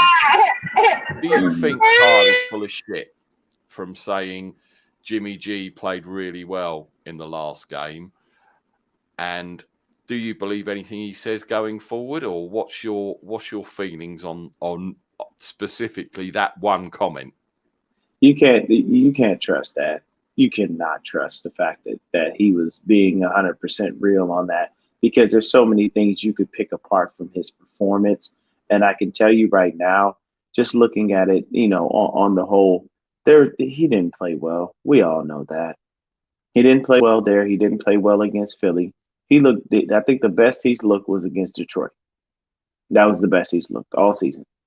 But it's a situation where you must, at some point, you've got to understand that you can't keep going out there lying to everyone and thinking everyone's going to believe it, because they know you're BSing them. Anybody with a brain in their head could pick that up, man. You know, I think somebody said they were watching it with their kid, and their kid was like, why do they look so bad? Why are they running this stuff when it's not working? Like, if your kid doesn't even pay attention to football and they can look at the TV and tell this ain't working, that tells you that there's a problem. Definitely. I mean, and you know me, Dion, I am the biggest Jimmy G fan. Yeah. I am. I can't help it. I think the team's better with him in there at the moment. But even I was shocked that Lance didn't come out the second half against Green Bay and start, and even more shocked at what Kyle said at that press conference. And me and Ryan were discussing it earlier. He doesn't have to build Jimmy G up. Jimmy G knows he's gone next year. Yeah. And Jimmy G still wants to win. He isn't going to tank this season because that's not the type of guy he is, right? Yeah. But you're not having to build his confidence up because there's no reason to big up someone for next year. He's gone. So why is he blowing smoke up everyone's arse? And I when I saw that, I thought, I don't get it. I'm sorry. I'm not going to believe a fucking word you say now because you're full of shit. He only did that because he has to. That's how bad the taste was in my mouth after I saw that presser. Yeah, he has to, though. I mean, like, we can't expect him to come out and say Jimmy played like hot garbage because you can't rip the team in the open. Now, in the locker room, that may be a whole different ball game. He may have told him, hey, look, man, you know, I need you to get out there. I need you to play better, blah, blah, blah. But this is how I see things going with Jimmy in the offseason. Technically speaking, he has one more year on that contract. What they're going to try to do is get some type of draft compensation for Jimmy. They're going to hold on to him to the last minute to where they don't have to pay him and see what they can get for him, if they can get anything for him. And I think a lot of it is they're trying to force him on the field and make him play better so that the draft capital that they get for him increases. Because right now you probably can't get more than a fourth or a fifth for Jimmy G. Oh, because he can't stay healthy. Conditional the way he played the last couple of games. Yeah, and that's basically what it is, because he is a starter. He is a starter in the league, but he's a bottom of the league, you know, bottom half of the league starter. He's not like, you know, he's not in the top tier of guys. And, you know, I mean, hell, right now I'd rather have Joe Burrow than Jimmy G. Burrow's balling out over there in Cincinnati. He looked damn good. You know, I just wish we'd have got Justin Herbert or Justin Fields. yeah, Herbert. I like Herbert because Herbert's your prototypical quarterback. I think Herbert. You know, the funny thing, they compare Patrick Mahomes to Aaron Rodgers, but I think Herbert actually fits the bill a little bit more because he does more of what Aaron Rodgers does. And the thing is Rodgers wasn't mobile because he had to be. He was mobile because he wanted to be. When he early in his career, when he would have those little quick runs for a first down, stuff like that, he did that because he wanted to, not because he had to. You know, it was a lot of times that stuff happened. But I honestly think, you know, at the end of the day, this is going to be a hard game for us to sell. And, you know, if we win by 1 to 3 points. I really don't see us blowing the Seahawks out. This is a nail biter, and it's going to be like one of those edge of your seat games. And we just got to hope and pray that this offense finds its way, finds its rhythm, and finds it early. Right, got one more topic to discuss. What week does Jeff Wilson Jr. It's all right. What week does Jeff Wilson Jr. come back? Jeff Wilson Jr. What week does he come back? Do you know? I believe it's either the Cardinals or the week after that, if I'm not mistaken. I'm not 100% on that. Don't quote me. Yeah, maybe after the bye week, they'll probably put him in. Yeah, I was getting to a point when I was saying about this. Do you think our offense has changed for speeds ever since we lost Mostert? Of course, his speed is unmatched. His speed is completely unmatched. There's nobody that moves like Raheem Mostert. He's literally the fastest man in the NFL. He ran 23.09 miles per hour. So no Tyreek Hill, you're not the fastest man in the NFL. And if you really want to keep crying about it, why don't you go start racing Matt Breida first? Then you can come and see Raheem Mostert when healthy. Because those numbers aren't lies. That's next gen stats. They put a chip into the shoulder pad of the runner. Raheem Mostert is faster than you, Tyreek. There is nothing you can do about it unless you want to race that man, and you don't because he ran track and you didn't, and your form is hot garbage. I know because I see you run. You look ridiculous. You barely beat T.O. and you gave him a 10-yard start. So don't do that with me. And T.O. 50.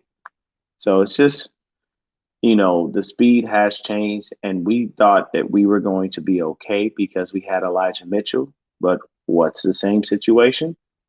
Unfortunately, Elijah Mitchell's hurt. That injury bug keeps biting us in the ass, and I don't know what it is, but we keep getting kicked in the butt with it. So if Elijah Mitchell was out there, we wouldn't have too much of an issue. But because he got injured, we're going to struggle with as far as the speed is concerned because we don't have guys that are fast like that. You know, Trey Sermon is not a speed guy. He's more of a bruiser, cannon. You know, more of a he could possibly be a speed guy, but then you have Kerryon Johnson. He's got to get through the tackles to do it. He doesn't hit the hole the way that Mostert does.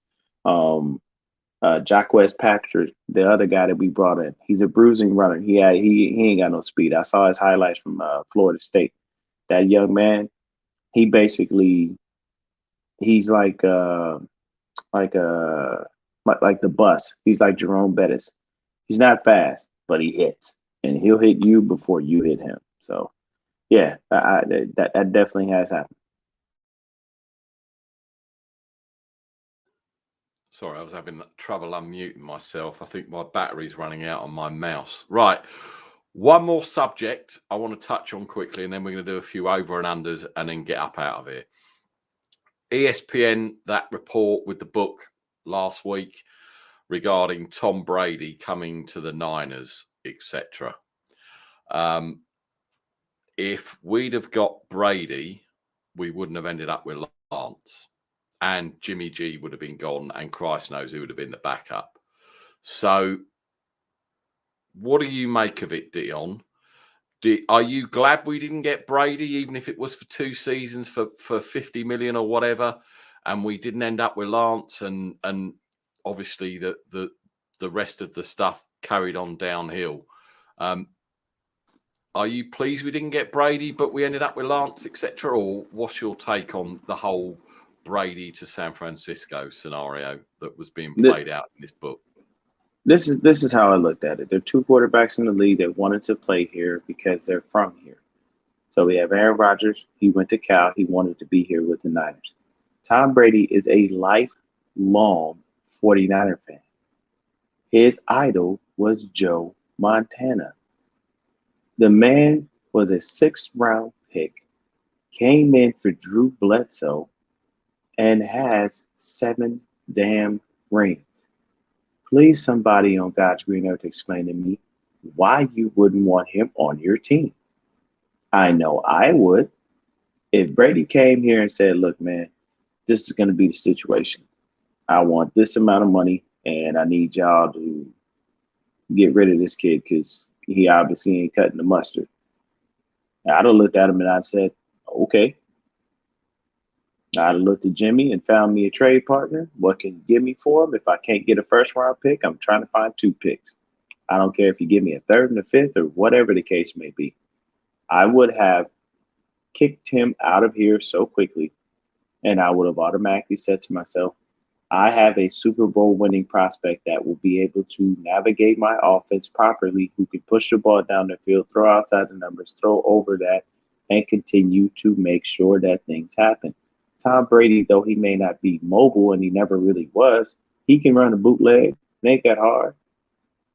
I would have loved to have Brady here because of his ties. He's from Cal. He's a California kid. That's where he grew up. So I would have loved to have had him as far as that over Jimmy G. And the thing is, we could have possibly still drafted Trey Lance because of the situation where Trey Lance is coming in, and look at what they did with Kyle Trask. They drafted him. You mean to tell me you think that Kyle Trask isn't actually gonna learn from Tom Brady and take over after he leaves? Why not? You could have found a suitable backup that would have allowed him to be able to do what he was supposed to do, get things ready, and just be the guy. And that backup truthfully knows, hey, in 2 years, this guy's probably going to be gone. So I'm really going to get on the field. I don't have to wait. I can learn from him. I can pick his brain. I can understand what you need to do to be a successful quarterback. And once I step on the field, I'm more aware. I'm more prepared. But I would have loved to have Tom Brady. That would have been fine for me. If they would have said, you're going to. Sorry, Dion. Do you think they would have still drafted Trey Lance if Brady would have been here? They They wouldn't have moved up to where they moved to get him. They would have hoped he fell to them. That would have been the case. Yeah, so you wouldn't have had us wasting our draft capital to go. And I'm not saying that we did waste it. I'm just saying, like, in that instance, had he been here, that would have been a waste of draft capital for you to go up and get a quarterback like that, because then that's kind of a smack in the face to Brady. It's like, you just brought me in, now you waste a bunch of draft capital to go get a guy that's going to try to take me out. Like, no. We could have probably, because to be honest with you, when you look at the way the draft went, he probably would have fell to us. He possibly could have. I think the only team that might have been interested would have been Denver, but that would have been it. See, the thing that intrigues me about all of this, and I don't know if you've listened to the latest Believe in 49ers podcast with Eric Davis and Rashawn Haylock, they were talking about this. And they basically said that they didn't, if the dice would have fallen where they would, the Niners wouldn't have taken Lance. They would have taken someone else. ED thought that because based on the play of the previous season, obviously not the Super Bowl season, but the previous season, Tom Brady didn't look like Tom Brady. And we all know what happened last year. And I know hindsight is a wonderful thing. But if you were basing that on taking Tom Brady, thinking he was regressing, which, Christ, he's got 6. I've got 6 years on him, and I wish I was a shadow of him.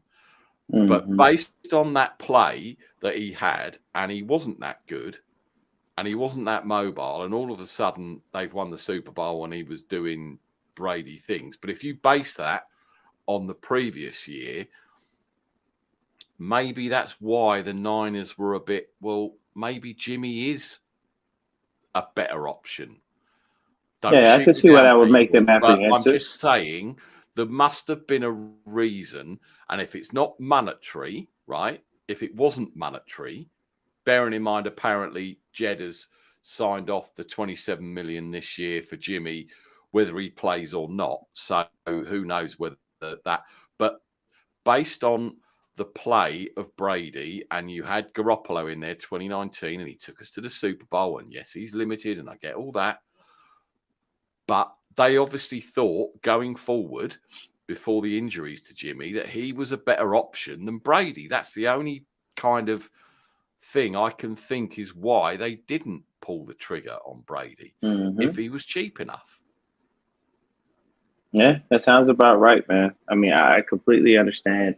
It's basically a situation where, hey, man, look, I don't know what the thought process was, and I know when we tried to get Aaron Rodgers, Matt LaFleur basically laughed in our face on that one. I know that they kind of fouled up stuff with Matthew Stafford because him and Sean McVay just, happened to be in the same Well, they place, weren't in same a time. hot tub together in Cabo. That was the problem with that one, I think. But I mean, very true. The other thing as well, as I hope that, and I again, Stafford would have loved him here, but who knows what's going to happen with the Rams. Brady, of course, if he gives you that one time to win.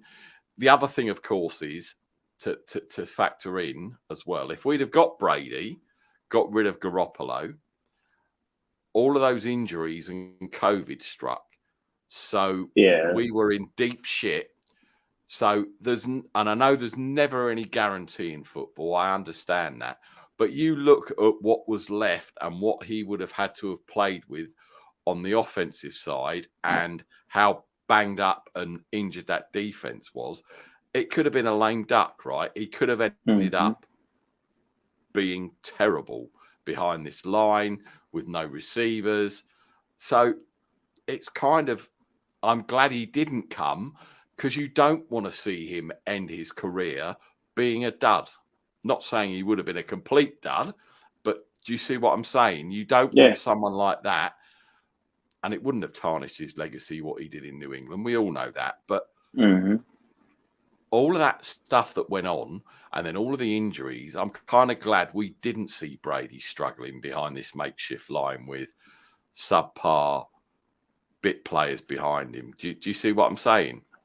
Oh, yeah, I get exactly where you're going with that, man. And I completely understand it. It's just we have to take time to see what exactly, we have to take time to see what's going on with us and where we are now. It's unfortunate. We would love to be. I mean, you and I both remember the Joe Montana. I know you're a lot younger than me, but you still remember the Joe Montana. And near the end of his time with San Francisco, he was always injured. He wasn't the best. And that would never tarnish his legacy because he was with this team. Yeah. And then he went, he got traded to KC, and I can't took them to the AFC Championship. And that game where he was getting murdered, and I can't think. I saw it on NFL Network. There's like an NFL films thing, and it's called Murder on the Carpet or something like that. And he brought them back, and he won that game. And that was it. Then after that, he kind of and I wouldn't want to have seen. And everyone would have hyped, but I mean, can you imagine the hype if Brady would have come to the Niners? And then it would have been crazy, insane. It didn't work out because of injuries to key defensive players, key offensive players, the line. Obviously, the center was chucked. And that kind of would have, I don't want to think about it because it would upset me to think that Brady had a last hurrah with and we've all seen the pictures of him in his Joe Montana and his helmet in Candlestick Park parking lot. I wouldn't want to see him go out like that. So in that way, I am glad he didn't become a Niner, because I don't think it would have worked out how we would have all wanted it to have worked. Not for last year. Yeah, and I completely understand that. It is what it is. We've got Jimmy. I think honestly, to me, let's focus on the Seahawks game. Let's go out here and get this W by any means necessary. I don't care how we get. I don't care if we win by 1 or we win by 50. A win is a win, and as long as it's against the damn Seahawks, that's fine. I just want this horrible feeling in my stomach and it will go by about 9:15 tonight when the game is just about to start. And because I hate this, I was saying a lot earlier before, my soccer team played their rivals on Monday night, just gone. And the whole of the day, I felt sick. I couldn't eat. I couldn't drink because this is what this game means to me. And I don't know how it's with you guys out in the States, but to me, this means everything.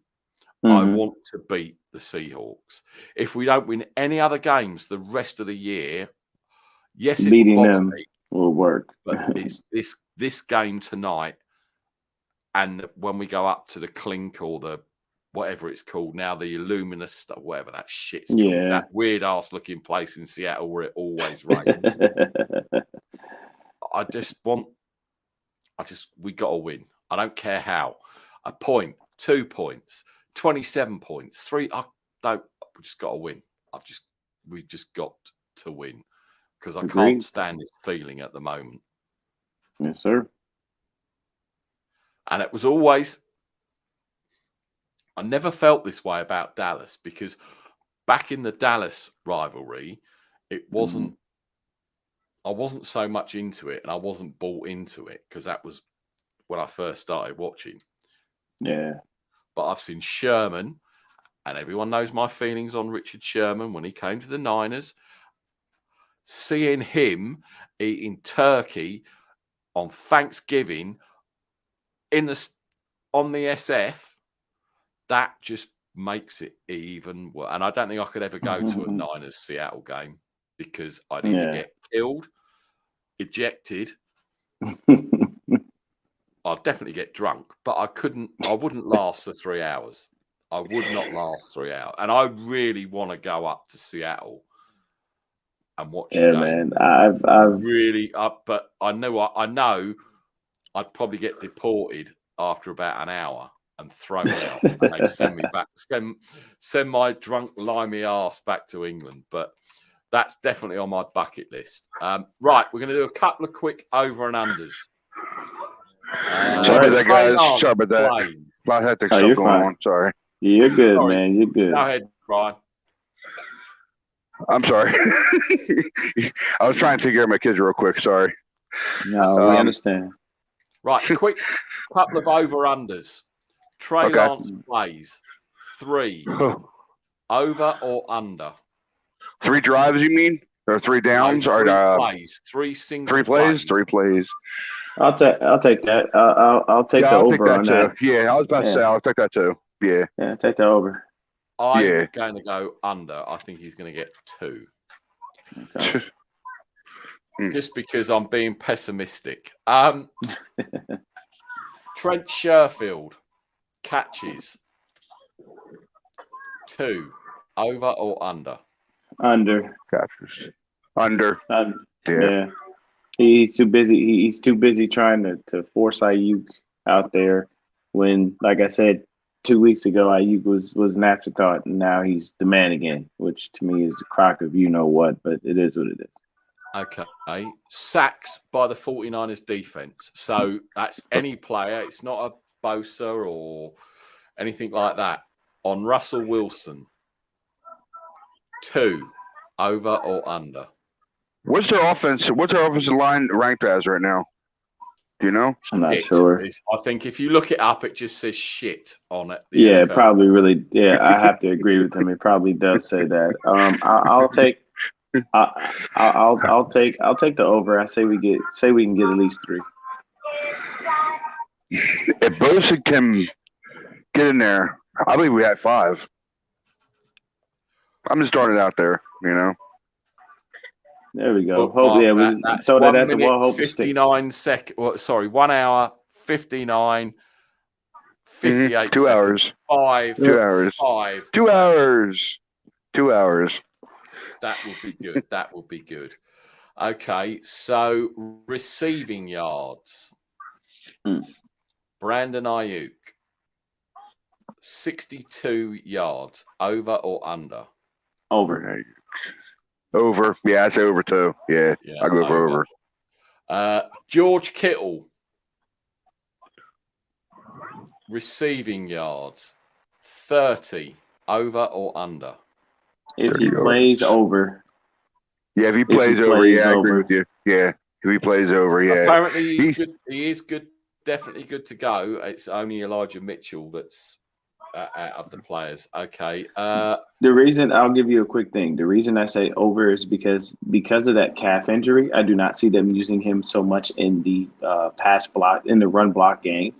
Because of that, you'll probably see a lot of Charlie Warner or Ross Dwelly when it comes to the blocking. Because of that calf injury, you don't want to re-aggravate it. If at a bare minimum, you can run with the calf injury gingerly and be smart about it. I know George is like, run, hit, bang, plays hard, but if they taught him how to monitor that and how to do it right, he should be fine. I've got a nice they're going to use a lot of Ross Dwelly today too. They're going to use a lot of Ross Dwelly. They're going to use a lot of him today too. I got a feeling. Yeah. Here's one that won't get reported in the stats, but we'll see it on Twitter all week long. Nick Bosa being held blatantly, and the Zebras do not spot it. Oh, I'm taking it over. You don't even have to tell me a number over automatically. Yeah. Shit happens every fucking week, man. This dude literally, I don't know how many tapes, how many people catch this. There's so many times where he's held. And they I'm sure it's almost as if they don't see actually watch the game for the game. They will, they'll watch the game, but then they'll go back and rewatch it on the All-22 just to get how many times the Niners are getting held. And it's ridiculous because some of it is so. I know, like on our Saturday show, Dion, we take the mickey out of Mr. Rogers and the chokehold specialists, but. Some of it is ridiculous. I mean, it's just blatant. It's blatant. It was the same in the Green Bay game. And there's, you got 6 people who should be spotting this shit, and they're not. And I don't understand it. Happens all the time. Right, I've got one more over or under, and then we are going to get up out of here. And being a Jimmy G fan, of course, it's going to be Jimmy G. Jimmy G passing yards. 185, over or under? Under. If his play action is working, I would say over. If the play action is working. And I'm going to say he's going to throw for over 200 yards. I agree. Because if it's play action. Win us this game, and he will silence the critics till... Well, the game finishes at, hang on, so I got with that, 9:25, 10:29, 12:25. The critics will be quiet until about 1 a.m. tomorrow morning, my time, and then they'll start again and they'll start picking him apart because that's what people do. Anyway, Dion, thanks for getting up. Thanks for joining me. I appreciate it. Ryan, finally good to put a face to the voice. Enjoy your... I nearly said Saturday because we normally do Saturday. Sunday. So enjoy your Sunday. I got confused. Thank you so much, Nick. Thank you so much for this, man. Thank you. Yes, no problem. Yes, enjoy the game. Let's go, Niners. Oh, and always fuck the Seahawks. Always faithful. Always faithful, baby.